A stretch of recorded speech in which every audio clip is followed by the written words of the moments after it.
ನನ್ನ ಚಾನಲ್ನಲ್ಲಿ welcome. So guys, ಇವತ್ತಿನ ರೀಡಿಂಗ್ ಬಂದು ಪಿಕ್ ಅ ಕಾರ್ಡ್ ರೀಡಿಂಗ್ ಇರುತ್ತೆ. ಈ ಒಂದು ಪಿಕ್ ಅ ಕಾರ್ಡ್ ರೀಡಿಂಗ್ ಯಾರಿಗೆ ರೆಸೊನೇಟ್ ಆಗತ್ತೆ ಅಂದ್ರೆ, ಸೊ ಯಾರೆಲ್ಲ ಸಪ್ರೇಷನ್ ಅಲ್ಲಿ ಇದ್ದೀರಾ, ಲಾಂಗ್ ಡಿಸ್ಟೆನ್ಸ್ ಅಲ್ಲಿ ಇದ್ದೀರಾ, ದೂರ ಇದ್ದೀರಾ, ಆಲ್ರೆಡಿ ಬ್ರೇಕಪ್ ಸಿಚುಯೇಷನ್ ಅಲ್ಲಿ ಇದ್ದೀರಾ, ಸಪ್ರೇಷನ್ ಅಲ್ಲಿ ಇದ್ದೀರಾ ಅಂತ ಹೇಳೋರು ಈ ಒಂದು ರೀಡಿಂಗ್ ನ ನೋಡ್ಕೊಳ್ಳಿ ಅಂತ ಹೇಳ್ಬೋದು. ಸೊ ಕಾನ್ಸೆಪ್ಟ್ ಏನಂತ ಅಂದ್ರೆ, ನಿಮ್ಮ ವ್ಯಕ್ತಿ ನಿಮ್ಮನ್ನ ಬಿಟ್ಟು ಹೋಗೋದಕ್ಕೆ ಕಾರಣಗಳೇನು, is the reason behind your breakup ಅನ್ನೋ ಒಂದು ರೀಡಿಂಗ್ ನ ತಗೊಂಡ್ ಬಂದಿದ್ದೀನಿ. ಸೊ ಈ ಒಂದು ರೀಡಿಂಗ್ ಸಾಕಷ್ಟು ಬಾರಿ ತುಂಬಾ ಜನ ರಿಕ್ವೆಸ್ಟ್ ಮಾಡಿದಂತಹ ವಿಡಿಯೋ ಅಂತ ಹೇಳ್ಬೋದು. So finally the video is out here ಅಂತ ಹೇಳ್ತಾ, ಸೊ ಗೈಸ್ ಇವಾಗ ವಿಡಿಯೋನ ಸ್ಟಾರ್ಟ್ ಮಾಡೋಕ್ಕಿಂತ ಮುಂಚೆ ನನ್ನ ಚಾನಲ್ಗೆ ಇನ್ನೂ ಯಾರು ಸಬ್ಸ್ಕ್ರೈಬ್ ಮಾಡ್ಕೊಂಡಿಲ್ಲ ಗೈಸ್, ದಯವಿಟ್ಟು ಸಬ್ಸ್ಕ್ರೈಬ್ ಮಾಡ್ಕೊಳ್ಳಿ. ಹಾಗೆಯೇ ಬೆಲ್ ಐಕಾನ್ ಪ್ರೆಸ್ ಯಾವುದೇ ಕಾರಣಕ್ಕೂ ಮರಿಬೇಡಿ ಅಂತ ಹೇಳ್ತಾ, ಇಲ್ಲಿ ನಾನು 2 ಕ್ರಿಸ್ಟಲ್ಸ್ನ ಕೊಟ್ಟಿದ್ದೀನಿ.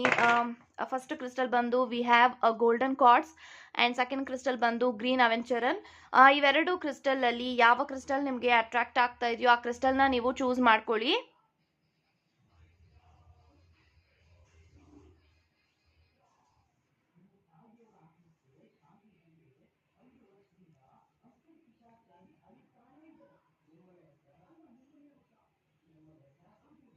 ಐ ಥಿಂಕ್ ಇವಾಗ ನೀವು ಚೂಸ್ ಮಾಡ್ಕೊಂಡಿದ್ದೀರಾ ಅನ್ಕೊಳ್ತೀನಿ.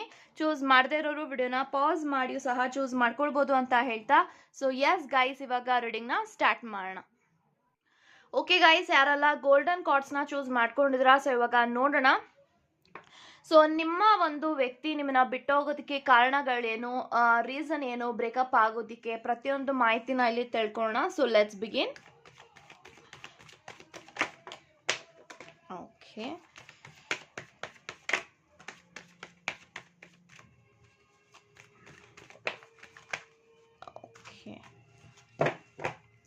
So bottom of the card I have 8 of wands. So guys ಯಾರೆಲ್ಲ ಫಸ್ಟ್ ಪೈಲ್ನ ಇಲ್ಲಿ ಚೂಸ್ ಮಾಡಿದಿರಾ, 8 ಆಫ್ ವ್ಯಾಂಡ್ಸ್ ಇದೆ. And I have king of wands, okay, page of pentacles, king of pentacles, 7 of swords, 6 of wands, ಅದರ ಜೊತೆಗೆ we have 7 of pentacles. So guys ನನಗೆ ಈ ಎಲ್ಲ ಕಾರ್ಡ್ಸ್ ಪ್ರಕಾರ ಏನು ಇಂಟೆನ್ಷನ್ಸ್ ಬರ್ತಾ ಇದೆ ಅಂತ ಅಂದರೆ, ಸೊ ನಿಮ್ಮ ವ್ಯಕ್ತಿ ನಿಮ್ಮನ್ನ ಬಿಟ್ಟೋಗೋದಕ್ಕೆ ಕಾರಣ ಏನು, ರಿಲೇಷನ್ಶಿಪ್ಪು ಬ್ರೇಕಪ್ ಆಗೋದಕ್ಕೆ ಹಿಂದಿನ ಕಾರಣಗಳೇನು ಅಂತ ನೀವು ನೋಡಿದ್ರೆ, ಐ ಥಿಂಕ್ ಈ ಒಂದು ವ್ಯಕ್ತಿ ನಿಮ್ಮನ್ನ ಚೀಟ್ ಮಾಡ್ತಾನೆ ಬಂದಿದ್ದಾರೆ ಅಂತ ನಾನು ಹೇಳ್ಬೋದು. ಐ ಥಿಂಕ್ ನಿಮ್ಮನ್ನ ಹೊರತುಪಡಿಸಿ ಒಂದು ವ್ಯಕ್ತಿ ರಿಲೇಷನ್ಶಿಪ್ ಅಲ್ಲಿ ಇದ್ರು, ಥರ್ಡ್ ಪಾರ್ಟಿ ಸಿಚುಯೇಷನ್ ಅಲ್ಲಿ ಇದ್ರು. ಸೊ ಹಾಗಾಗಿ ನಿಮಗೆ ಮೋಸ ಮಾಡ್ತಾನೆ ಬಂದಿದ್ದಾರೆ, ಬಟ್ ಅದು ನಿಮಗೆ ಗೊತ್ತಾಗ್ತಾ ಇರಲಿಲ್ಲ. ಸೊ ಇಲ್ಲಿ ಇವಾಗ ಆ ಒಂದು ವ್ಯಕ್ತಿಯ ಸಿಚುಯೇಷನ್ ಯಾವ ತರ ಇತ್ತು ಅಂತ ಅಂದ್ರೆ, ಐ ಥಿಂಕ್ ಅವರು ಗೊತ್ತೇ ಆಗ್ತಾ ಇರಲಿಲ್ಲ ನಿಮಗೆ ಅವ್ರು ಮೋಸ ಮಾಡ್ತಾ ಇದ್ದಾರೆ, ಚೀಟಿಂಗ್ ಮಾಡ್ತಾ ಇದ್ದಾರೆ, ನಾನು ಫೂಲ್ ಆಗ್ತಾ ಇದ್ದೀನಿ, ನಾನು ಬಕ್ರ ಆಗ್ತಾ ಇದ್ದೀನಿ ಅಂತ ನಿಮಗೆ ಗೊತ್ತೇ ಆಗಿರ್ಲಿಲ್ಲ. ಅಷ್ಟು ಚೆನ್ನಾಗಿ ಆ ಒಂದು ವ್ಯಕ್ತಿ ನಿಮ್ಮ ಜೊತೆಗೆ ಇದ್ದು, ಅವರ ಜೊತೆಗೂ ಇದ್ದು ಬ್ಯಾಲೆನ್ಸ್ ಮಾಡಿ, ಈ ಒಂದು ವ್ಯಕ್ತಿ ನಿಮಗೆ ತುಂಬಾನೇ ನಂಬಿಸಿದ್ದಾರೆ, ತುಂಬಾನೇ ಕೇರ್ ಮಾಡೋ ರೀತಿನಲ್ಲಿ ನಿಮ್ಮ ಜೊತೆಗೆ ಇದ್ರು. ತುಂಬಾನೇ ಪ್ರೀತಿ ಕೇರ್ ಮಾಡೋ ರೀತಿನಲ್ಲಿ ಒಂದು ವ್ಯಕ್ತಿಗೆ ನಿಮಗೆ ಅನುಮಾನ ಬರ್ದಿರೋ ಹಾಗೇನೆ ಈ ಒಂದು ವ್ಯಕ್ತಿ ನಿಮ್ಮ ಜೊತೆಗೆ ಇದ್ರು. ಬಟ್ ಅದು ಹೋಗ್ತಾ ಹೋಗ್ತಾ ನಿಮ್ಮ ವ್ಯಕ್ತಿ ಯಾವ ತರ ಇದ್ರು ಅಂತ ಅಂದ್ರೆ, ಐ ಥಿಂಕ್ ಆ ಒಂದು ವ್ಯಕ್ತಿ ಆ ಒಂದು ವ್ಯಕ್ತಿ ನಿಮ್ಮನ್ನ ನಂಬಿಸೋದಕ್ಕೆ ಏನ್ ನಾಟಕ ಆಡ್ಬೇಕು, ಏನೆಲ್ಲ ಡ್ರಾಮಾಸ್ ಮಾಡ್ಬೇಕು, ಅದು ಎಲ್ಲಾನು ಮಾಡ್ತಾ ಇದ್ರು ಅಂತ ಹೇಳ್ಬೋದು. ಸೊ ನೀವೆಲ್ಲಾದ್ರೂ ಕರೆದ್ರೆ ಬರ್ತಾ ಇದ್ರು, ನೀವೆಲ್ಲಾದ್ರೂ ಬೇಡ ನೀನ್ ಹೋಗು ಅಂತಂದ್ರೆ ಹೋಗ್ಬಿಡ್ತಾ ಇದ್ರು, ನೀವು ಹೇಳ್ದಂಗೆ ಒಂದು ವ್ಯಕ್ತಿ ಕೇಳ್ತಾನೆ ಬಂದಿದ್ದಾರೆ. ಸೊ ಇಲ್ಲಿ ಥರ್ಡ್ ಪಾರ್ಟಿ ಸಿಚುಯೇಷನ್ ಅಲ್ಲಿ ಇದ್ದು, ಬೇರೆಯವ್ರ ಜೊತೆಗೂ ಇದ್ದು, ನಿಮ್ಮ ಜೊತೆಗೂ ಇದ್ದು, ನಿಮ್ಗೂ ಮೋಸ ಮಾಡಿ, ಆ ಒಂದು ವ್ಯಕ್ತಿಗೂ ಮೋಸ ಮಾಡಿ, ಒಂದು ವ್ಯಕ್ತಿ ಯಾರ ಜೊತೆನೂ ಕೂಡ ಕರೆಕ್ಟ್ ಆಗಿ ಇರ್ಲಿಲ್ಲ ಅಂತ ನಾನು ಹೇಳ್ತೀನಿ. ಸೊ ನಿಮ್ಮನ್ನ ಹೊರತುಪಡಿಸಿ ಬೇರೆಯವ್ರ ಜೊತೆಗೆ ಇದ್ರೂ ಕೂಡ ಆ ಒಂದು ವ್ಯಕ್ತಿಗೂ ಖುಷಿ ಕೊಡ್ತಾ ಇರ್ಲಿಲ್ಲ, ನಿಮ್ಗೂ ಖುಷಿ ಕೊಡ್ತಾ ಇರ್ಲಿಲ್ಲ. ಸೊ ಈ ಒಂದು ವ್ಯಕ್ತಿ ಅವರ ಸ್ವಾರ್ಥಕ್ಕೋಸ್ಕರ ತುಂಬಾ ಜನಗಳನ್ನ ಬಳಸ್ಕೊಂಡಿದ್ದಾರೆ. ಐ ಥಿಂಕ್ ಇದು ನಿಮ್ಗೂ ಕೂಡ ಗೊತ್ತಿದೆ. ಲೈಕ್ ಯಾರ ಜೊತೆಗೆ ಈ ಒಂದು ವ್ಯಕ್ತಿ ಡ್ರಾಮಾಸ್ ಮಾಡ್ತಾರೆ, ಯಾರ ಜೊತೆಗೆ ಈ ಒಂದು ವ್ಯಕ್ತಿ ಅವರ ಲಾಭಕ್ಕೋಸ್ಕರ ಯಾರನ್ನೆಲ್ಲ ದುರುಪಯೋಗಿಸ್ಕೊಳ್ತಾರೆ. ಆದ್ರೆ ಈ ಒಂದು ವ್ಯಕ್ತಿ ತುಂಬಾ ಜನಕ್ಕೆ ಫಿನಾನ್ಷಿಯಲಿ ಎಲ್ಲಾನು ಕೂಡ ಮೋಸ ಮಾಡಿದ್ದಾರೆ ಅಂತ ನಾನು ಹೇಳ್ಬೋದು. ಐ ಥಿಂಕ್ ನೀವು ತುಂಬಾನೇ ಸೇಫ್ ಆಗಿದ್ದೀರಾ ಇಲ್ಲಿ. ಐ ಥಿಂಕ್ ಡಿವೈನ್ ನಿಮ್ಮನ್ನ ಪ್ರೊಟೆಕ್ಟ್ ಮಾಡಿದೆ ಅಂತ ಹೇಳ್ಬೋದು. ಸೊ ನಿಮ್ಮ ಹತ್ರನೂ ತುಂಬಾ ಹಣಗಳನ್ನ ತಗೊಂಡಿದ್ದಾರೆ, ದುಡ್ಡುಗಳನ್ನ ತಗೊಂಡಿದ್ದಾರೆ. ಈ ಒಂದು ವ್ಯಕ್ತಿ ಫಿನಾನ್ಷಿಯಲಿಗೋಸ್ಕರನೇ ಒಂದೊಂದು ವ್ಯಕ್ತಿ ಹಿಂದೆ ಬೀಳೋದು, ಈ ಥರದ್ದೆಲ್ಲಾನು ಕೂಡ ಮಾಡೋಂಥ ಕ್ಯಾರೆಕ್ಟರ್ ಈ ಒಂದು ವ್ಯಕ್ತಿದು. ಬಟ್ ನಿಮಗೂ ಕೂಡ ಗೊತ್ತಾಗ್ತಾ ಇರಲಿಲ್ಲ ದಟ್ ನಾನು ಈ ಒಂದು ವ್ಯಕ್ತಿಯಿಂದ ನಾನು ಮೋಸ ಹೋಗ್ತಾ ಇದ್ದೀನಿ, ಅಂದರೆ ಅಷ್ಟು ನೀಟಾಗಿ ಆ ಒಂದು ವ್ಯಕ್ತಿಗೆ ಎಲ್ಲಾನು ಬ್ಯಾಲೆನ್ಸ್ ಮಾಡ್ತಾ ಬಂದಿದ್ದಾರೆ. ಸೊ ಬಟ್ ಲಾಸ್ಟ್ ಮೊಮೆಂಟಲ್ಲಿ ನಿಮ್ಮ ವ್ಯಕ್ತಿ ಮೋಸ ಮಾಡ್ತಾ ಇರೋದು, ನಿಮ್ಮ ಒಂದು ವ್ಯಕ್ತಿ ಏನು ಮಾಡ್ತಾ ಇದ್ದಾರೆ ಅನ್ನೋದೆಲ್ಲನೂ ಕೂಡ ಐ ಥಿಂಕ್ ನಿಮಗೆ ಗೊತ್ತಾಗಿ ಈ ಥರದ್ದೆಲ್ಲನೂ ಕೂಡ ಕೂಡ ನಡೆದಿದೆ. ಐ ಥಿಂಕ್ ಈ ಒಂದು ವ್ಯಕ್ತಿ ಯಾರ ಜೊತೆನೂ ಕೂಡ ಲಾಯಲ್ ಆಗಿರ್ಲಿಲ್ಲ, ಜೆನ್ಯೂನ್ ಆಗಿರ್ಲಿಲ್ಲ, ಆನೆಸ್ಟಿ ಆಗಿರ್ಲಿಲ್ಲ. ಸೊ ತುಂಬಾ ಮೋಸ ಮಾಡ್ತಾನೆ ಬಂದಿದ್ದಾರೆ, ದುಡ್ಡಿಗೋಸ್ಕರ ಮೋಸ ಮಾಡಿದ್ದಾರೆ, ದುಡ್ಡಿಗೋಸ್ಕರ ಮರಳು ಮಾಡಿದ್ದಾರೆ. ಸೊ ಈ ಥರದ್ದೆಲ್ಲಾನು ಕೂಡ ಮಾಡಿದ್ದಾರೆ, ನಿಮ್ಗೆ ತುಂಬಾನೇ ಹರ್ಟ್ ಮಾಡಿದ್ದಾರೆ. ಯಾಕಂತಂದ್ರೆ ಈ ಒಂದು ವ್ಯಕ್ತಿ ನಿಮ್ಗಿಂತ ತುಂಬಾ ದೊಡ್ಡವರಿದ್ದಾರೆ, ನೀವು ತುಂಬಾ ಚಿಕ್ಕವರಿದ್ದೀರಾ, ಚಿಕ್ಕ ಏಜ್, ತುಂಬಾ ಯಂಗ್ ಇದ್ದೀರಾ. ಸೊ ನಿಮ್ಮಂತ ಯಂಗ್ ನಿಮ್ಮನ್ನ ಯಂಗ್ ವ್ಯಕ್ತಿನ ಇಷ್ಟೆಲ್ಲ ಯೂಸ್ ಮಾಡಿಕೊಂಡು ಐ ಥಿಂಕ್ ನೀವು ತುಂಬಾನೇ ನರಳಾಡಿದ್ದೀರಾ ಈ ಒಂದು ವ್ಯಕ್ತಿಗೋಸ್ಕರ ಬೇಕು ಅಂತ ಅವ್ರನ್ನ ನೀವು ತುಂಬಾನೇ ಟ್ರೈ ಮಾಡಿದ್ದೀರಾ ಆಕ್ಚುಲಿ. ಸೊ ಈ ಒಂದು ರಿಲೇಶನ್ಶಿಪ್ನ ಉಳಿಸ್ಕೊಳ್ಳೋದಕ್ಕೆ ಈ ಒಂದು ವ್ಯಕ್ತಿನ ನಿಮ್ಮ ಹತ್ರ ಉಳಿಸ್ಕೊಳ್ಳೋದಕ್ಕೆ, ರಿಲೇಶನ್ಶಿಪ್ನ ಉಳಿಸ್ಕೊಳ್ಳೋದಕ್ಕೆ ನೀವು ತುಂಬಾನೇ ಸ್ಟ್ರಗಲ್ ಮಾಡಿದ್ದೀರಾ, ನೀವು ತುಂಬಾನೇ ಕಷ್ಟಪಟ್ಟಿದ್ರೆ ಈ ಒಂದು ವ್ಯಕ್ತಿಗೋಸ್ಕರ. ಬಟ್ ಈ ಒಂದು ವ್ಯಕ್ತಿ ನಿಮ್ಮ ಪ್ರೀತಿಗೆ ಡಿಸರ್ವಿಂಗ್ ಅಲ್ಲ. ಸೊ ಹಾಗಾಗಿ ಒಂದು ವ್ಯಕ್ತಿ ನಿಮ್ಮ ಲೈಫಿಂದ ಹೋಗಿದ್ದಾರೆ. ಸೊ ಸ್ಟಿಲ್ ನೀವು ಈ ಒಂದು ವ್ಯಕ್ತಿಗೋಸ್ಕರ ಐ ಥಿಂಕ್ ವೇಟ್ ಮಾಡ್ತಾ ಬಂದಿದ್ದೀರಾ. ಸೊ ಅವ್ರ ಕಡೆಯಿಂದ ಕಾಲ್ ಬರುತ್ತಾ, ಕಾಂಟ್ಯಾಕ್ಟ್ ಬರುತ್ತಾ, ಮೆಸೇಜಸ್ ಬರುತ್ತಾ, ಐ ಥಿಂಕ್ ನೀವು ಇನ್ನೂ ವೇಟ್ ಮಾಡ್ತಾ ಇದ್ದೀರಾ ಅಂತಂದ್ರೆ don't want to wait for this person ಅಂತ ನಾನು ಹೇಳ್ತೀನಿ. ಯಾಕೆಂತಂದ್ರೆ ಗೈಸ್, ಈ ಒಂದು ವ್ಯಕ್ತಿ ನಿಮ್ಗೆ ಲಾಯಲ್ ಆಗಿರ್ಲಿಲ್ಲ ಅಂಡ್ ನಿಮ್ಗೆ ತುಂಬಾನೇ ಮೋಸ ಮಾಡಿದ್ದಾರೆ, ಅದು ನಿಮ್ಗೆ ಕೂಡ ಗೊತ್ತಿದೆ. ಸೊ ನಿಮ್ಮ ಹತ್ರ ಸಿಗಾಕೊಂಡಿದ್ರು ಕೂಡ ಒಂದು ವ್ಯಕ್ತಿವಾಗಿದ್ದು ನಾನು ಇರೋದೇ ಹೀಗೆ ಅಂತಾನು ಹೇಳಿ ನಿಮ್ಗೆ ತುಂಬಾನೇ ನೋವು ಕೊಟ್ಟಿದ್ದಾರೆ, ವಾಂಟೆಡ್ ಆಗಿ ಹರ್ಟ್ ಮಾಡಿದ್ದಾರೆ. ಸೊ ಇಷ್ಟೆಲ್ಲ ನೀವು ಅವರಿಂದ ಅನುಭವಿಸಿದ್ರ. So why you want to wait for this person? So ನೀವ್ ಯಾಕೆ ಒಂದು ವ್ಯಕ್ತಿಗೋಸ್ಕರ ವೇಟ್ ಮಾಡ್ತಾ ಇದ್ದೀರಾ? ನೀವ್ ಯಾಕೆ ಒಂದು ವ್ಯಕ್ತಿಗೋಸ್ಕರ ತುಂಬಾನೇ ಕಷ್ಟ ಪಡ್ತಾ ಇದ್ದಾರೆ? ನೀವ್ ಯಾಕೆ ನೋವಲ್ಲಿದ್ದೀರಾ? ಯಾಕಂತಂದ್ರೆ ಈ ಒಂದು ವ್ಯಕ್ತಿ ಚೆನ್ನಾಗೇ ಇದ್ದಾರೆ, ಆರಾಮಾಗೇ ಇದ್ದಾರೆ, ನಿಮ್ಗೇನು ಆಗಿದೆ?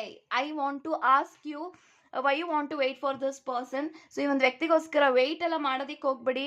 ಈ ಒಂದು ವ್ಯಕ್ತಿನ ಮೂವ್ ಆನ್ ಆಗಿ guys. I think this person is clearly moved on. ಇವ್ರು ಮೂವ್ ಆನ್ ಆಗಿದ್ದಾರೆ.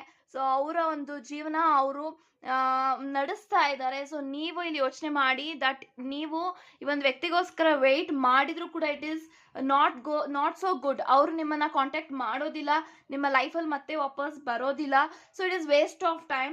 ಐ ಥಿಂಕ್ ನಿಮ್ಮ ಲೈಫಲ್ಲಿ ಒಂದು ಪರ್ಸನ್ ಬರ್ತಾರೆ. So the Indian card saying to you 6 of Wands ಇದೆ.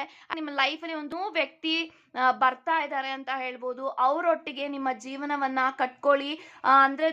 ಅಂದ್ರೆ ನಿಮ್ಮ ಲೈಫಲ್ಲಿ ನ್ಯೂ ವ್ಯಕ್ತಿ ಪ್ರವೇಶ ಆಗ್ತಾ ಇದ್ದಾರೆ ಅಂತ ಹೇಳ್ಬೋದು. ನ್ಯೂ ವ್ಯಕ್ತಿಗೋಸ್ಕರ ನೀವು ವೇಟ್ ಮಾಡಿದ್ರೆ ಡೆಫಿನೆಟ್ಲಿ ನಿಮಗೆ ನಿಮ್ಮ ಆಸೆ ಪಟ್ಟಿದ್ದಂಗೆ ನಿಮ್ಮ ಪ್ರೀತಿ ನಿಮಗೆ ಸಿಕ್ಕೇ ಸಿಗುತ್ತೆ ಫ್ರಮ್ ಅ ನ್ಯೂ ಪರ್ಸನ್. ಈ ಒಂದು ವ್ಯಕ್ತಿಯಿಂದ ನಿಮ್ಗೆ ಏನು ಸಿಗೋದಿಲ್ಲ. ಇಟ್ಸ್ ಲಾಸ್ ಅಂತ ನಾನು ಹೇಳ್ತೀನಿ. ಬಟ್ ಅವರ ಕರ್ಮ ಡೆಫಿನೆಟ್ಲಿ ಅವರಿಗೆ ಸಿಕ್ಕೇ ಸಿಗತ್ತೆ, ಪನಿಷ್ ಆಗೇ ಆಗತ್ತೆ. So no need to worry. But ಈ ಒಂದು ವ್ಯಕ್ತಿ ಥರ್ಡ್ ಪಾರ್ಟಿ ಸಿಚುಯೇಷನ್ ಅಲ್ಲಿ ಇದ್ದು ನಿಮ್ಮ ಜೊತೆಗೂ ಇದ್ದು ಈ ಒಂದು ವ್ಯಕ್ತಿ ನಿಮ್ಗೆ ತುಂಬಾನೇ ಮೋಸ ಮಾಡಿದ್ದಾರೆ, ಬ್ಯಾಕ್ ಸ್ಟ್ಯಾಬ್ ಅಂತೂ ಖಂಡಿತ ಮಾಡಿದ್ದಾರೆ, ತುಂಬಾನೇ ಫ್ರಾಡ್ ಕೆಲಸಗಳನ್ನ ಮಾಡಿದ್ದಾರೆ.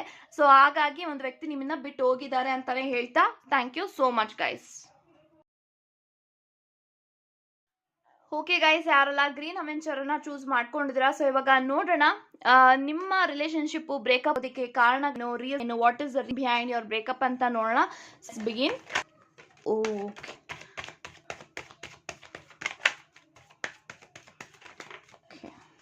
Bottom of the card moon card. So guys, ಯಾರೆಲ್ಲ ಸೆಕೆಂಡ್ ಪೈಲ್ ನ ಇಲ್ಲಿ ಚೂಸ್ ಮಾಡಿದ್ರಾ, bottom of the card moon and I have 8 of Pentacles, Queen Cups, Knight of Cups, 10 of Swords, Devil. Okay, I have Ace of Pentacles. So guys, ನನಗೆ ಎಲ್ಲಾ cards ಪ್ರಕಾರ ಏನ್ intentions ಬರ್ತಾ ಇದೆ ಅಂತ ಅಂದ್ರೆ, ಸೊ ಮೊದಲಿಗೆ ನನಗೆ ಮೂನ್ ಮತ್ತೆ ಡೆವಿಲ್ ಕಾರ್ಡ್ಸ್ ನ ನೋಡುವಾಗ ನಂಗೆ ಏನ್ ಇಂಟೆನ್ಷನ್ಸ್ ಬರ್ತಿದೆ ಅಂತಂದ್ರೆ, ಐ ಥಿಂಕ್ ತುಂಬಾ ಜನ ನಿಮ್ಮ ಕನೆಕ್ಷನ್ ಅಲ್ಲಿ ಇನ್ವಾಲ್ವ್ಮೆಂಟ್ ಆಗಿದ್ದಾರೆ. ಐ ಥಿಂಕ್ ನೀವು ತುಂಬಾನೇ ಒಳ್ಳೆ ಕಪಲ್. ಸೊ ನಿಮ್ಮ ಕಪಲ್ನ ನೋಡಿದಾಗ ತುಂಬಾನೇ ಜಲಸಿ ಪಡುವಂತ ವ್ಯಕ್ತಿಗಳಿಂದ ನಿಮ್ಗೆ ತುಂಬಾನೇ ರೂಮರ್ಸ್ಗಳಾಗಿ, ಗಾಸಿಪ್ಸ್ಗಳಾಗಿ, ಐ ಥಿಂಕ್ ಈ ಒಂದು ವ್ಯಕ್ತಿ ನೀವು ಯಾರನ್ನ ನಂಬಿ ಪ್ರೀತಿನ ಮಾಡಿದೀರಾ ಆ ಒಂದು ವ್ಯಕ್ತಿ ತುಂಬಾ ಜನ ಮಾತುಗಳನ್ನ ಕೇಳಿದ್ದಾರೆ. ಐ ಥಿಂಕ್ ಈ ಒಂದು ವ್ಯಕ್ತಿಗೆ ಬೇಗ ಇನ್ಫ್ಲೂಯೆನ್ಸ್ ಆಗ್ಬಿಡ್ತಾರೆ ಬೇರೆಯವ್ರ ಮಾತಿಗೆ. ಅವರು ನಿಜ ಹೇಳ್ತಾ ಇದಾರಾ, ಸುಳ್ಳು ಹೇಳ್ತಾ ಇದಾರಾ ಅಂತ ಯೋಚನೆ ಮಾಡೋಷ್ಟು ಒಂದು ವ್ಯಕ್ತಿಗೆ ಪೇಷನ್ಸ್ ಇರಲಿಲ್ಲ. ಸೊ ಬ್ರೇಕಪ್ ಸಿಚುಯೇಷನ್ ಆಗುವಾಗ, ನಿಮ್ಮಿಬ್ರು ಮಧ್ಯೆ ಮಿಸ್ಅಂಡರ್ಸ್ಟ್ಯಾಂಡಿಂಗ್ಸ್ ಆಗುವಾಗ, ಜಗಳ ಆಗುವಾಗ, ಆರ್ಗ್ಯುಮೆಂಟ್ಸ್ ಆಗುವಾಗ ಐ ಥಿಂಕ್ ಈ ಒಂದು ವ್ಯಕ್ತಿ ತುಂಬಾ ಹೇಳ್ಕೊಟ್ಟಿದ್ದಾರೆ ಆ ವ್ಯಕ್ತಿ ಸರಿಯಲ್ಲ, ಸುಳ್ಳು. ಯಾಕೆಂತ ನಿಮ್ಮಿಬ್ರನ್ನ ಮಾಡೋ ಉದ್ದೇಶ ಜನಕ್ಕೆ ಇತ್ತು. ಸೊ ಹಾಗೆ ನಿಮ್ಮ ಇನ್ಫ್ಲೂಯೆನ್ಸ್ ತಾನೇ ಬಂದಿದ್ರು. ಸೊ ತುಂಬಾನೇ ನಿಮ್ಮ ವ್ಯಕ್ತಿಗೆ ಐ ಥಿಂಕ್ ತುಂಬಾನೇ ನಿಮ್ಮ ವ್ಯಕ್ತಿ ಮೇಲೆ ಬ್ಲ್ಯಾಕ್ ಮ್ಯಾಜಿಕ್ ಆಗಿದೆ ಅಂತ ಹೇಳ್ಬೋದು. ಯಾಕಂತಂದ್ರೆ ಈ ಒಂದು ವ್ಯಕ್ತಿ ಯಾರ ಮಾತು ಕೇಳೋಲ್ಲ, ತುಂಬಾ ಕಂಟ್ರೋಲ್ ಮಾಡೋಕ್ಕೆ ಸಾಧ್ಯ ಇಲ್ಲ, ತುಂಬಾ ಈಗೋ, ತುಂಬಾ ಆಟಿಟ್ಯೂಡ್ ಇರೋಂಥ ವ್ಯಕ್ತಿ, ತುಂಬಾ ಸ್ಟ್ರಾಂಗ್ ಆಗಿರೋಂಥ ವ್ಯಕ್ತಿ. ಬಟ್ ನಿಮಗೆ ಮೋಸ ಮಾಡಬೇಕು ಅಥವಾ ನಿಮ್ಮನ್ನ ಬಿಟ್ಟೋಗ್ಬೇಕಂತ ಇಂಟೆನ್ಷನ್ ಈ ಒಂದು ವ್ಯಕ್ತಿಗೆ ಇರಲಿಲ್ಲ. ಬಟ್ ನಿಮ್ಮ ಸುತ್ತಮುತ್ತ ಇರುವಂತಹ ಕೆಲವೊಂದು ಜನಗಳಿಂದ ನಿಮ್ಮ ವ್ಯಕ್ತಿ ಬಿಟ್ಟೋಗೋ ಹಾಗೆ ಮಾಡಿದ್ದಾರೆ ಅಂತಾನೆ ನಾನು ಹೇಳ್ತೀನಿ. ಸೊ ನಿಮ್ಮ ವ್ಯಕ್ತಿದು ತಪ್ಪಿಲ್ಲ, ನಿಮ್ದು ತಪ್ಪಿಲ್ಲ, ನೀವಿಬ್ರು ತುಂಬಾ ಚೆನ್ನಾಗಿದ್ರಿ ರಿಲೇಶನ್ಶಿಪ್ ಅಲ್ಲಿ. ಸೊ ನೀವು ತುಂಬಾ ಒಳ್ಳೆ ಎಕ್ಸಾಂಪಲ್ ಆಗ್ಬೇಕಂತ ತುಂಬಾ ಸತಿ ನೀವು ಮಾತಾಡಿದ್ದೀರಾ ಅಂಡ್ ನಿಮ್ಮ ವ್ಯಕ್ತಿ ನಿಮ್ಮ ಹತ್ರ ತುಂಬಾನೇ ಶೇರ್ ಮಾಡಿದ್ದಾರೆ, ನಾವಿಬ್ರು ಈ ತರ ಲೈಫಲ್ಲಿ ಬೆಳಿಬೇಕು, ಈ ತರ ನಮ್ಮ ಗೋಲ್ನ ರೀಚ್ ಆಗ್ಬೇಕು ಅಂತ. ಸೊ ತುಂಬಾ ಜನಗಳ ಕಣ್ ದೃಷ್ಟಿ, ತುಂಬಾ ಈವಿಲ್ ಐ, ದೋಷ್, ತುಂಬಾ ಬ್ಲಾಕ್ ಮ್ಯಾಜಿಕ್ ನಿಮ್ಮ ವ್ಯಕ್ತಿಗಳ ಮೇಲೆ back to back black magic ಮಾಡಿದ್ದಾರೆ, ಸ್ಪೆಲ್ ಮಾಡಿದ್ದಾರೆ. ಸೊ ನಿಮ್ಮ ವ್ಯಕ್ತಿಗೆ ಬ್ಲಾಕ್ ಸ್ಪೆಲ್ಲು ಬ್ಲಾಕ್ ಮ್ಯಾಜಿಕ್ ಮಾಡೋದಲ್ಲದೆ ಅವರ ಸುತ್ತಮುತ್ತ ಇರುವಂತ ಕೆಲವೊಂದು ಜನ ನಿಮ್ಮ ಬಗ್ಗೆ ತುಂಬಾ ಬ್ಯಾಡ್ ಆಗಿ ಕ್ರಿಯೇಟ್ ಮಾಡಿ ಪೋರ್ಟ್ರೇ ಮಾಡಿ ನಿಮ್ಮನ್ನ ದೂರ ಮಾಡೋ ರೀತಿನಲ್ಲಿ ನಿಮ್ಮ ವ್ಯಕ್ತಿಯಿಂದ ದೂರ ಮಾಡಿದ್ದಾರೆ ಅಂತಾನೆ ಹೇಳ್ಬೋದು. So there are set of people, ನಿಮ್ಗೂ ಕೂಡ ಗೊತ್ತಿದೆ ಅವ್ರು ಯಾರ್ಯಾರ ಮಾತನ್ನ ಕೇಳ್ಕೊಂಡು ನಿಮ್ಮನ್ನ ಬಿಟ್ಟು ಹೋದ್ರು ಅಂತ. ಬಟ್ ಇವಾಗ ನಿಮ್ಮ ವ್ಯಕ್ತಿ ಥಿಂಕ್ ಮಾಡ್ತಾ ಇದಾರೆ ಆಕ್ಚುಲಿ ಆ ಒಂದು ಏನು ಬ್ಲಾಕ್ ಮ್ಯಾಜಿಕ್ ಮಾಡಿದ್ರೆ ಐ ಥಿಂಕ್ ಅದೆಲ್ಲಾನು ಕೂಡ ಅವ್ರ ಲೈಫಲ್ಲಿ ಕ್ಲೆನ್ಸ್ ಆಗ್ತಾ ಬರ್ತಾ ಇದೆ, ಅದ್ರ ಪವರ್ ಎಲ್ಲ ಕಡಿಮೆ ಆಗ್ತಾ ಬರ್ತಾ ಇದೆ. ಅಂಡ್ ಇವಾಗ ಅವ್ರು ಯೋಚನೆ ಮಾಡ್ತಾ ಇದ್ರೆ, ಸೊ ಮನ್ಸಿಂದ ಯೋಚನೆ ಮಾಡ್ತಾ ಇದಾರೆ, ಸೊ ನಾನು ತಗೊಂಡಿದ್ದಂತ ಡಿಸಿಷನ್ ಕರೆಕ್ಟ್ ಆಗಿತ್ತಾ ಅಂತ. ಸೊ ಈಗಲೂ ಕೂಡ ಅವರು ನಿಮ್ಮ ಬಗ್ಗೆ ಯೋಚನೆ ಮಾಡ್ತಾರೆ, ಥಿಂಕ್ ಮಾಡ್ತಾರೆ. ಸೊ ನೀವೇನ್ ಮಾಡ್ತಾ ಇದ್ರೆ ನಿಮ್ಮ ಜೀವನದಲ್ಲಿ ಪ್ರತಿಯೊಂದನ್ನು ಕೂಡ ತಿಳ್ಕೊಳ್ಬೇಕು ಅನ್ನೋ ಆಸೆ ನಿಮ್ಮ ವ್ಯಕ್ತಿಗೂ ಕೂಡ ಇದೆ. ಸೊ ತುಂಬಾ ಜನ ನಿಮ್ಮ ವ್ಯಕ್ತಿಗೆ ಲೈಕ್ ನಿಮ್ಮ ವ್ಯಕ್ತಿನೂ ಕೂಡ ಆ ಒಂದು ವ್ಯಕ್ತಿಗಳಿಂದ ಮೋಸ ಹೋಗಿದ್ದಾರೆ ಅಂತಾನೆ ಹೇಳ್ಬೋದು. ಯಾಕಂತ ಯಾವಾಗ್ಲೂ ನಿಮ್ಮ ಇನ್ಫ್ಲೂಯೆನ್ಸ್ ಆಗ್ತಾ ಇರಲಿಲ್ಲ, ಬ್ಲಾಕ್ ಮ್ಯಾಜಿಕ್ ಮುಖಾಂತರ ಕ್ರಿಯೇಟ್ ನಿಮ್ಮ ವ್ಯಕ್ತಿ ನಿಮ್ಮ ಮೇಲೆ ಎಲ್ಲಾನು ಮಾಡೋ ರೀತಿನಲ್ಲಿ ನಿಮ್ಮ ವ್ಯಕ್ತಿನ ದೂರ ಮಾಡಿದ ಅಂತಾನೆ ಹೇಳ್ಬೋದು. ಅಂತ ಅಂದ್ರೆ ನಿಮ್ಮ ಜೊತೆಗೆ ನಿಮ್ಮ ಖುಷಿ, ನಿಮ್ಮಿಬ್ಬರ ಖುಷಿನ ಕಿತ್ಕೊಳ್ಬೇಕು. ತುಂಬಾ ಜನಕ್ಕೆ ಅದು ಆಸೋದಾಟ, ಇಂಥ ವ್ಯಕ್ತಿ ನನಗ್ ಸಿಕ್ಕಿಲ್ವಲ್ಲ, ಇಂಥ ವ್ಯಕ್ತಿ ಇಂಥ ಜೋಡಿ ನಮ್ಗೆ ಯಾಕಿಲ್ಲ ಅನ್ನೋದು ತುಂಬಾ ಜನಗಳಿಗೆ ಜೆಲಸ್ ಕೂಡ ಆಗಿದೆ. ಸೊ ಅದು ಕೂಡ ನಿಮ್ಗೆ ಗೊತ್ತಾಗ್ತಾ ಇತ್ತು. ಸೊ ನೋಡಿದಾಗ ಎಷ್ಟು ಜನಕ್ಕೆ ಜೆಲಸಿ ಇದೆ, ಎಷ್ಟು ಜನಕ್ಕೆ ಪೊಸೆಸಿವ್ ಆಗ್ತಾರೆ. ಸೊ ನಮ್ಮಿಬ್ರನ್ನ ನೋಡಿದಾಗ ದೂರ ಮಾಡ್ಬೇಕಂತ ಎಷ್ಟು ಜನ ನೋಡಿದ್ರು, ಅದೆಲ್ಲನೂ ಕೂಡ ನಿಮ್ಗೆ ಗೊತ್ತಿದೆ.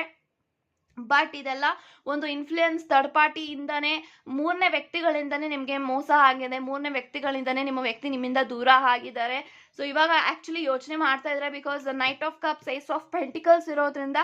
So I think rebirth other options ಇದೆಯಾ, ವ್ಯಕ್ತಿ ನನ್ನ ಬಗ್ಗೆ ಮಾಡ್ತಾ ಇದ್ದಾರೆ, ಥಿಂಕ್ ಮಾಡ್ತಾ ಅವ್ರ ಲೈಫಲ್ಲಿ ಮತ್ತೆ ಪ್ರವೇಶ ಅದಕ್ಕೆ ನಿಮ್ಮ ವ್ಯಕ್ತಿ ನನ್ನ ಬಿಡುತ್ತಾರಾ ಅಂತ ಥಿಂಕ್ ಮಾಡ್ತಾ ಇದ್ದಾರೆ. ಸೊ ಐ ಥಿಂಕ್ ಅವ್ರಿಗೆ ಸಪೋರ್ಟಿವ್ ಆಗಿ ಒಂದು ಫೀಮೇಲ್ ಇದ್ದಾರೆ ಅವ್ರ ಲೈಫಲ್ಲಿ. ಐ ಥಿಂಕ್ ಅವರ ಮದರ್ ಇರ್ಬೋದು, ಅವರ ಸಿಸ್ಟರ್ಸ್ ಇರ್ಬೋದು, ಅಥವಾ ಫ್ರೆಂಡ್ಸ್ ಆಗಿರ್ಬೋದು, ಯಾರೋ ನಿಮ್ಮ ವ್ಯಕ್ತಿಗೆ ತುಂಬಾನೇ ಸಪೋರ್ಟಿವ್ ಆಗಿದ್ದಾರೆ.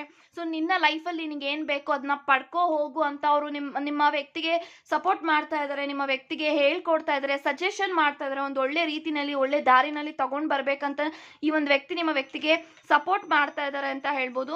ಬಿಕಾಸ್ ಈ ಒಂದು ವ್ಯಕ್ತಿಗೆ ಟ್ರೂತ್ ಗೊತ್ತಿದೆ, ನಿಜ ಗೊತ್ತಿದೆ, ಲೈಕ್ ನಿಮ್ಮಿಬ್ರ ಮಧ್ಯೆ ಏನಾಗಿದೆ ಏನೇನಾಗಿಲ್ಲ ಅಂತ. ಬಟ್ ಆ ಒಂದು ವ್ಯಕ್ತಿಗೆ ಹೇಳ್ತಾ ಇದ್ದಾರೆ, ಲೈಕ್ ಒಳ್ಳೆ ಸಜೆಷನ್ ಕೊಡ್ತಾ ಇದ್ದಾರೆ, ನಿಮ್ಮ ಬಗ್ಗೆ ಒಳ್ಳೆ ಒಪಿನಿಯನ್ ಆಗಿ ಈ ಒಂದು ವ್ಯಕ್ತಿಗೆ ಗೊತ್ತಿದೆ ನೀವೇನು ಎತ್ತ ಅಂತ. ಸೊ ಹಾಗಾಗಿ ನಿಮ್ಮ ವ್ಯಕ್ತಿನ ಸಪೋರ್ಟ್ ಮಾಡ್ತಾ ಇದ್ರೆ, ನಾನಿದ್ದೀನಿ, ನೀನು ಹೋಗು, ಅಪ್ರೋಚ್ ಮಾಡು ಅಂತ. ಸೊ ಮುಂದೆ ಬರೋ ದಿನಗಳಲ್ಲಿ having a huge chances of coming toward ಅಂತ ಹೇಳಿ ಒಂದು ವ್ಯಕ್ತಿ ನಿಮ್ಮ ಲೈಫ್ ಬರ್ತಾ ಇದಾರೆ, ಒಂದು ಪ್ರಪೋಸಲ್ ನ ತಗೊಂಡು ಅಂತ ಹೇಳ್ತೀನಿ. ಸೊ ಯಾವಾಗ ಬರ್ತಾರೆ ಮ್ಯಾಮ್, ಎಲ್ಲ ಸರಿ ಹೋಗುತ್ತಾ, ದೇರ್ ಇಸ್ ಅ ಚಾನ್ಸಸ್ ಇದೆಯಾ, ಹೋಪ್ ನ ಕಳ್ಕೊಂಡಿದ್ರೆ ಆಕ್ಚುಲಿ ನೀವು. ಸೊ ಎಲ್ಲ ಸೆಕೆಂಡ್ ಪಾಲ್ನ ಚೂಸ್ ಮಾಡಿದಿರಾ. ಐ ಥಿಂಕ್ ನೀವು ತುಂಬಾನೇ ಹೋಪ್ಸ್ನ ಕಳ್ಕೊಂಡಿದ್ರಿ, ಏನಾಗುತ್ತೋ ಮುಂದೆ, ನಾವಿಬ್ರು ಒಂದಾಗೋಕೆ ಚಾನ್ಸೇ ಇಲ್ವಾ, ಡೆಸ್ಟಿನಿ ನಮ್ಮಿಬ್ರನ್ನ ಹಿಂಗೆ ಶಾಶ್ವತವಾಗಿ ದೂರ ಮಾಡಿಬಿಡ್ತಾ ಅಂತ. But definitely this divine is protecting your connections. So ಇಷ್ಟು ವರ್ಷ ಆದ್ರೂ ಕೂಡ ಈ ಒಂದು ವ್ಯಕ್ತಿ ನಿಮ್ಮ ಬಗ್ಗೆ ಯೋಚನೆ ಮಾಡ್ತಾ ಇದ್ದಾರೆ ಅಂತ ಅಂದ್ರೆ, so you deserve this person and this person deserves you. So ಇದು ಹೇಳ್ಬೋದು. ಸೊ ಡೆಫಿನೆಟ್ಲಿ ಮುಂದೆ ಬರುವಂಥ ದಿನಗಳಲ್ಲಿ ದೇರ್ ಈಸ್ ಒಂದು ಅನ್ಎಕ್ಸ್ಪೆಕ್ಟೆಡ್ ಆಗಿ ಒಂದು ಮಿರಾಕಲ್ ಆಗುವಂಥದ್ದು ಇದೆ ನಿಮ್ಮ ರಿಲೇಶನ್ಶಿಪ್ ವೈಸ್ ಅಂತ ಹೇಳ್ಬೋದು. So within 2-3 months, 2-3 weeks, 2-3 days ಅಲ್ಲಿ ಒಂದು ವ್ಯಕ್ತಿ ನಿಮ್ಮನ್ನ ಕಾಂಟ್ಯಾಕ್ಟ್ ಮಾಡ್ತಾರೆ. ಬೇರೆಯವ್ರ ಸಹಾಯನ ತಗೊಂಡಂದ್ರೆ ಯಾರೋ ಇಮೇಲ್ ಯಾರಿದ್ದಾರೆ ಅವರ ಮುಖಾಂತರ ವ್ಯಕ್ತಿ ನಿಮ್ಮನ್ನ ಮಾಡ್ತಾರೆ, ಲೈಕ್ ನಿಮ್ಮನ್ನ ಮೀಟ್ ಬೇಕಂತ ಹೇಳ್ತಾರೆ, ಮಾತಾಡ್ತಾರೆ. ಸೊ ಕಮ್ಯುನಿಕೇಶನ್ ಮಾಡಿ ಸರಿ ಹೋಗುತ್ತೆ ಅಂತ ಹೇಳ್ಬೋದು. So definitely devil energy end ಆಗ್ತಾ ಇದೆ. ಆಮೇಲೆ ಮೂರನೇ ವ್ಯಕ್ತಿಗಳು ನಿಮ್ಮ ವ್ಯಕ್ತಿಯಿಂದ ದೂರ ಹೋಗ್ತಾ ಇದ್ದಾರೆ, ನಿಮ್ಮ ಕನೆಕ್ಷನ್ ರೀಬರ್ತ್ ಆಗ್ತಾ ಇದೆ. This person is coming back to you. ಈ ಒಂದು ವ್ಯಕ್ತಿ ನಿಮ್ಮ ವ್ಯಕ್ತಿಗೆ ಸಪೋರ್ಟ್ ಮಾಡ್ತಾ ಇದ್ದಾರೆ. 8 ಆಫ್ ಪೆಂಟಿಕಲ್ಸ್ ಇದೆ. ಡೆಫಿನೆಟ್ಲಿ ಈ ಒಂದು ವ್ಯಕ್ತಿ ಈ ಒಂದು ಕನೆಕ್ಷನ್ ಅಲ್ಲಿ ವರ್ಕ್ ಮಾಡಬೇಕು ಅಂತ ಇದ್ದಾರೆ, ರಿಸ್ಕ್ ನ ತಗೊಳ್ಬೇಕು ಅಂತ ಇದ್ದಾರೆ ಅಂತ ಹೇಳ್ತಾ thank you so much guys.